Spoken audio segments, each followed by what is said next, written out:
শ্রীভূমি বিদ্যাপীঠে সরকারি শিক্ষা সামগ্রী চুরির ঘটনার কিনারা।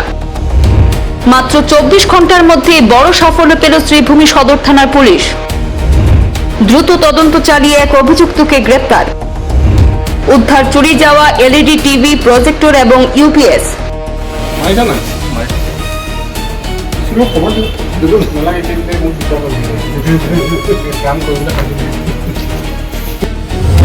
শ্রীভূমি পুলিশ সূত্রে জানা গেছে, লঙ্গাই রোড স্থিত 359 নম্বর শ্রীভূমি বিদ্যাপীঠ থেকে একটি এলইডি টিভি, একটি প্রজেক্টর এবং একটি ইউপিএস চুরির অভিযোগের ভিত্তিতে শ্রীভূমি সদর থানায় একটি মামলা রুজু করা হয়েছিল। আর অভিযোগ দায়েরের পরপরই তদন্তে নামে পুলিশ এবং বিভিন্ন সূত্রের ভিত্তিতে সম্ভাব্য এলাকায় তল্লাশি অভিযান শুরু করে।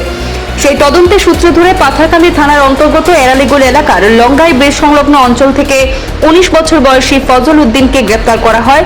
ধৃতের পিতার নাম ইসলাম উদ্দিন বলে জানা গেছে। পুলিশের দাবি, অভিযুক্তের কাছ থেকে বিদ্যালয় থেকে চুরি হওয়া একটি এলইডি টিভি, একটি প্রজেক্টর এবং একটি ইউপিএস উদ্ধার করা হয়েছে।